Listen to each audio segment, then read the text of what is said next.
This panel is about innovation in the climate change space. Very quick introductions. I have Scott Jacobs, the CEO and co-founder of Generate Capital, Alejandro Agag, CEO of Formula E Holdings, and Dr. KK Chen, founder and CEO of Nature Elements Capital. I'm going to quickly set the table for this conversation about innovation. I think there are two broad schools of thought about how innovation happens.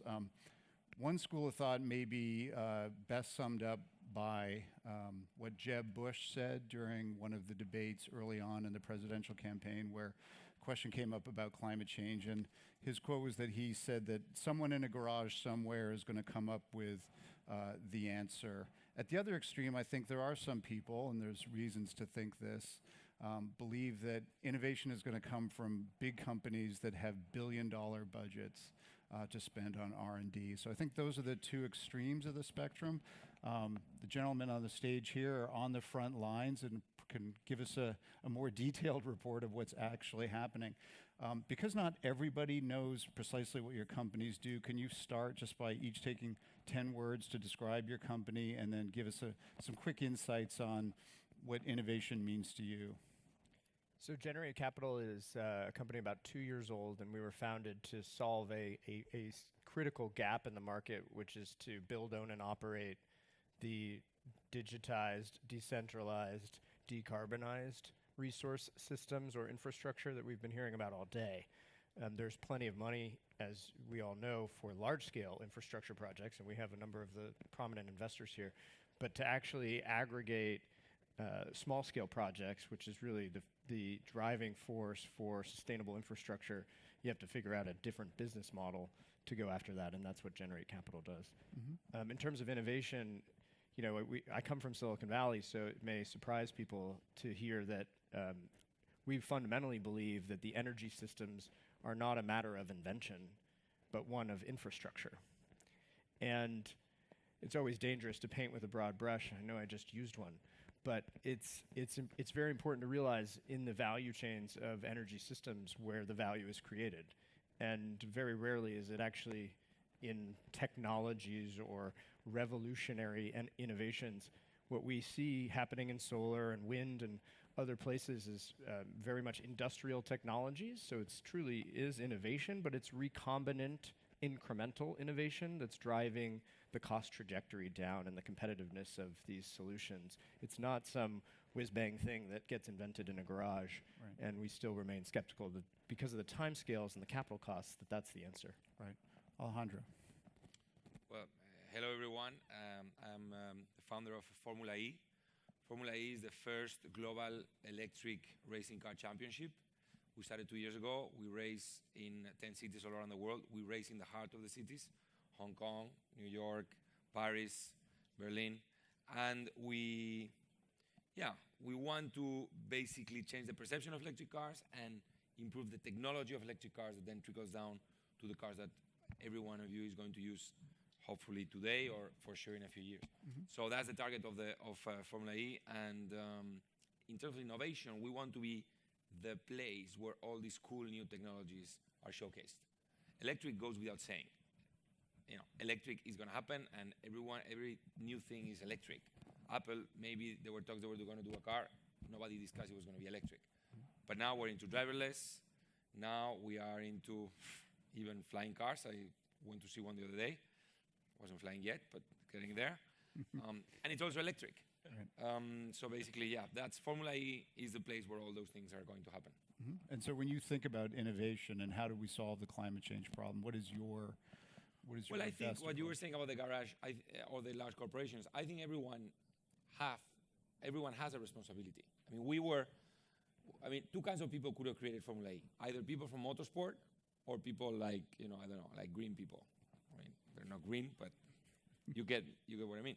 We come from motorsport, and we thought there was something that we could do from motorsport to contribute to a major change. Right. And we were a small group, but we were able to raise a lot of capital for almost like very, very challenging project, very, very quick, because it was on the right path of innovation and of basically sustainability. So, right. So I think everyone can do something. Obviously, the large corporations have a larger responsibility, but all of us need to push.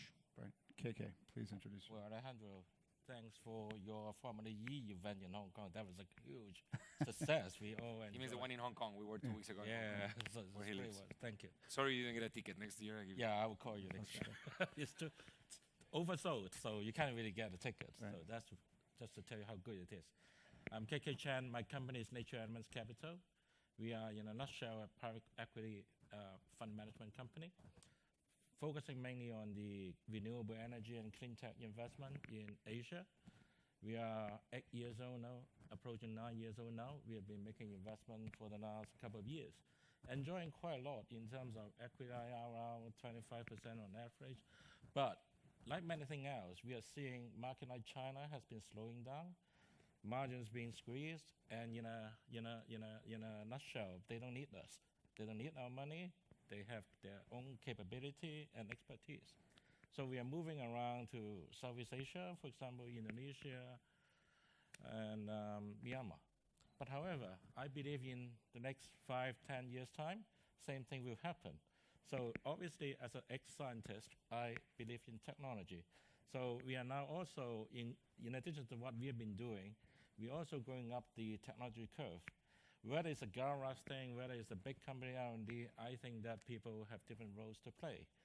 And for us, we'll be very interested into investing into some early stage, even startup companies who may have their own fantastic technology or new business model, but maybe their market is a little bit too small for them to survive.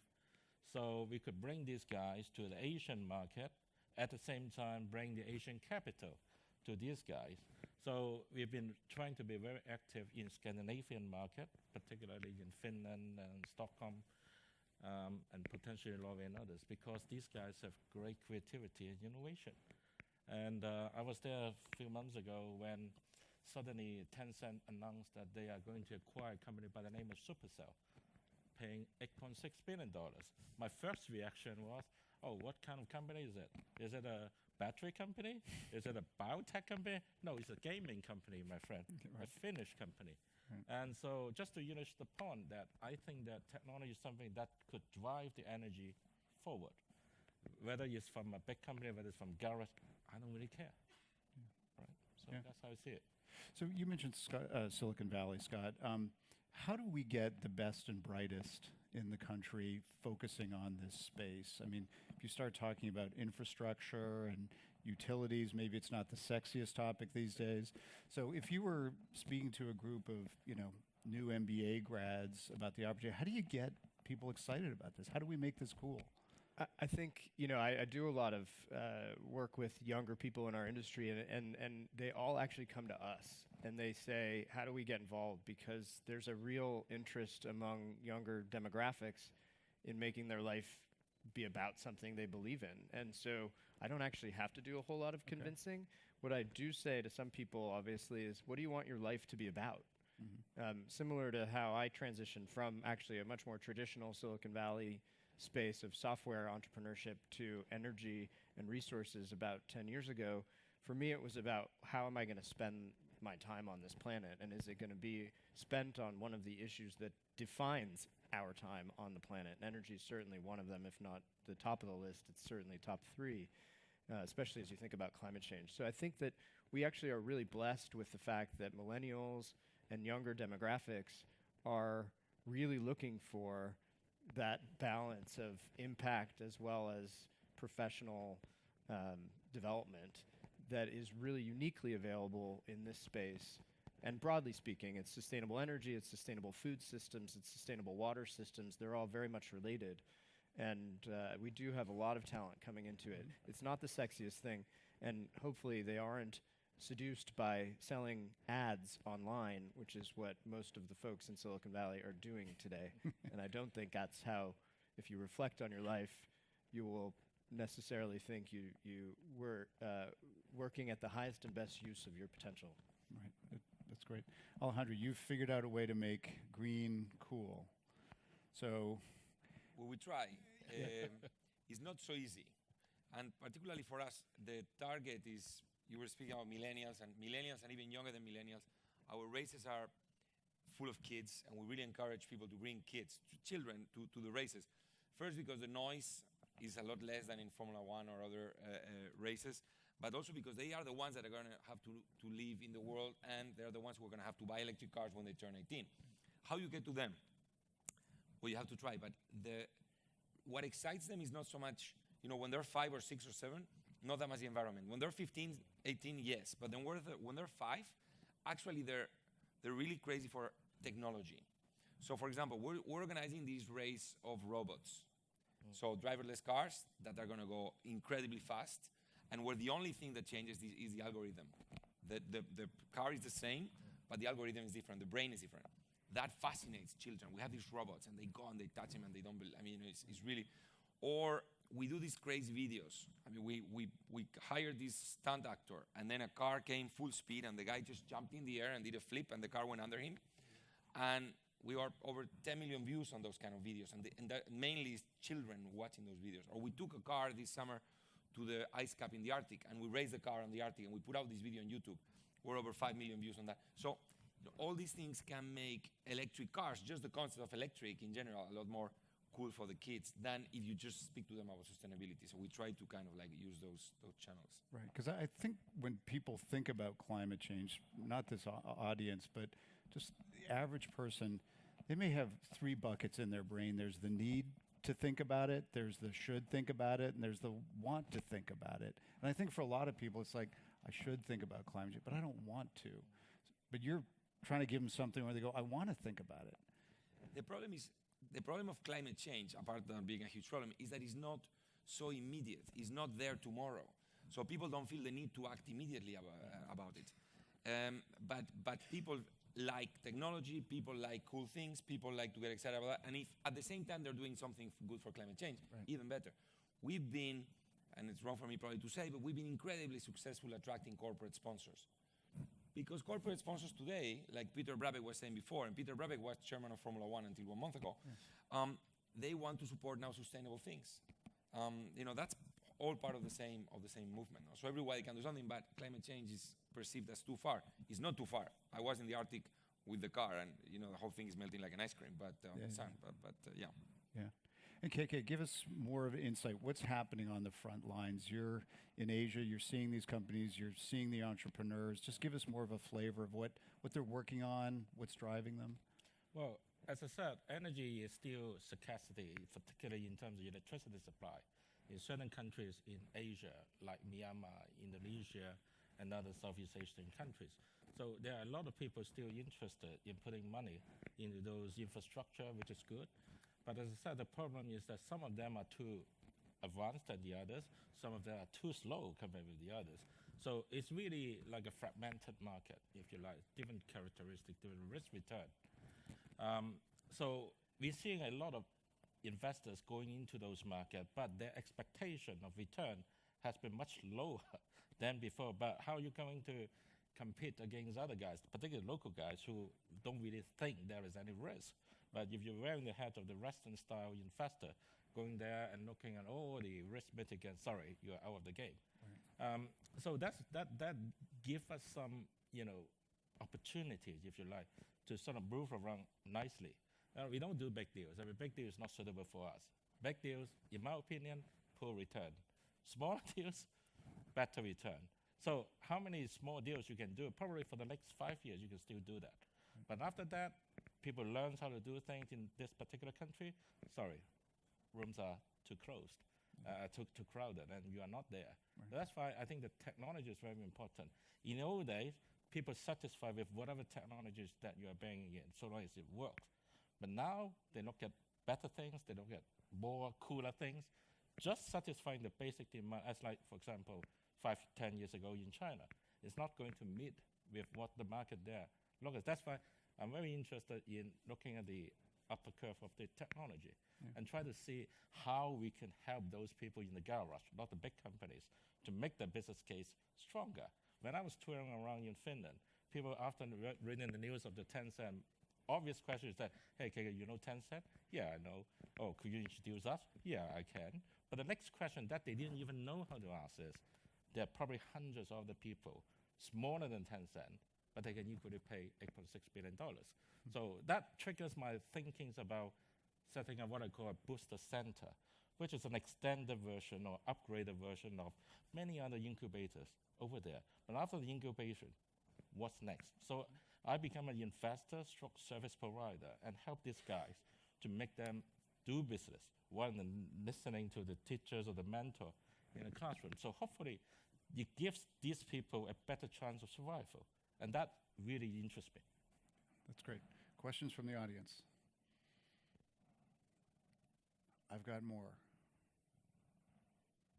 Okay, so if there's one thing in the industry or space that you play in that you don't feel like the world appreciates, I mean, as you're looking ahead to how the world is going to navigate this path towards reducing carbon emissions, given your vantage point, is there something that people don't appreciate as being a bigger factor than they realize? And I'd like to hear from each of you. What's your take? Yeah, I mean, it goes to some of the points that have been made today. David Crane talked about himself and Michael Bloomberg as red-blooded capitalists. And I share the belief that we have to mobilize the private markets in order to get the scale of solution and impact that we need to solve the problem on the time scale that we have. And so, you know, going back to my time when I started the practice, the clean tech practice at McKinsey, and through my time now, my mission has been to prove to people that sustainability pays better than unsustainability. And in fact, it does. We have proof. And I don't think the world appreciates that very well. Certainly in the United States, it's still a politicized conversation. And in fact, the facts don't matter very much. But if I can say one thing to everyone, you know, along the lines of what we just heard about returns, our returns, I'll put up against KKR or Farallon or you name your most famous investor that cares nothing about sustainability, and I will win. I will beat them only investing in sustainability. I have done that. We have done that. The industry can do that. And so you actually can just mobilize that red-blooded capitalist that's next to you, as well as that tree-hugging environmentalist, and you're aiming at the same goal. Yeah, that's great. KK.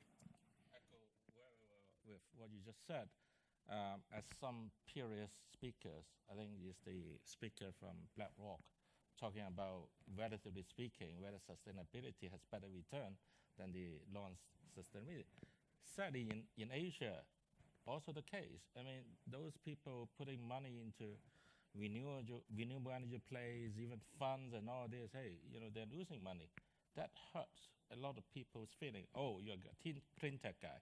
Go away, we don't want to see you. Right. Well, I think a lot of reasons because people think, oh, these things will happen like overnight. Let's put tons of money into this. But as I said, how many good projects are available? A lot. So people put money, spend money for the sake of spending money. They are going to fail. And sadly, that's the case. Yeah. So hopefully, with people like yourself and others, you know, the more smarter managers, these things will be generating slightly more attractive. And then it's like a process. It's not overnight. Right. People did have too much expectation on this. And this thing cannot happen quickly like this. That's great. Alejandro, what's in your crystal ball? Well, I a little bit like Peter Brabeck before, I am quite happy where the world is going. I think the world is going in the right direction, but many people have not realized it yet. The way I see it, a little bit of a metaphor, the world used to be a lake, and every business, my business, the big business, we were just like like on our own canoe paddling. The lake now, it's a river, and it has a current going on one direction. And still many companies are paddling upstream. Our companies, your companies, we're paddling downstream. The thing is, the current is going to become rapids, and then it will become a waterfall. And then the guys going upstream are going to have a really tough time. And some of them were here today, actually, before. Not us. But you know, the world is going on the right direction. And you know, having the Paris Treaty ratified in less than 12 months, it's a proof of it. I mean, basically, people are starting to wake up, and the world is going on that direction. And you can resist as much as you want, but it's not going to work. Right. So one final question. I'm a car nut. So do you hire summer interns? Sure we do. David Little Crane, bit younger than you, actually. Well, David Crane but I've said you seen should this get Robert De Niro fired at movie, some yeah. point in your career. So if I could, you know. Come over. All right, You should race, actually. yes. Yeah, exactly. Please join me in thanking the panel. Thank you. Thank you. Thank you.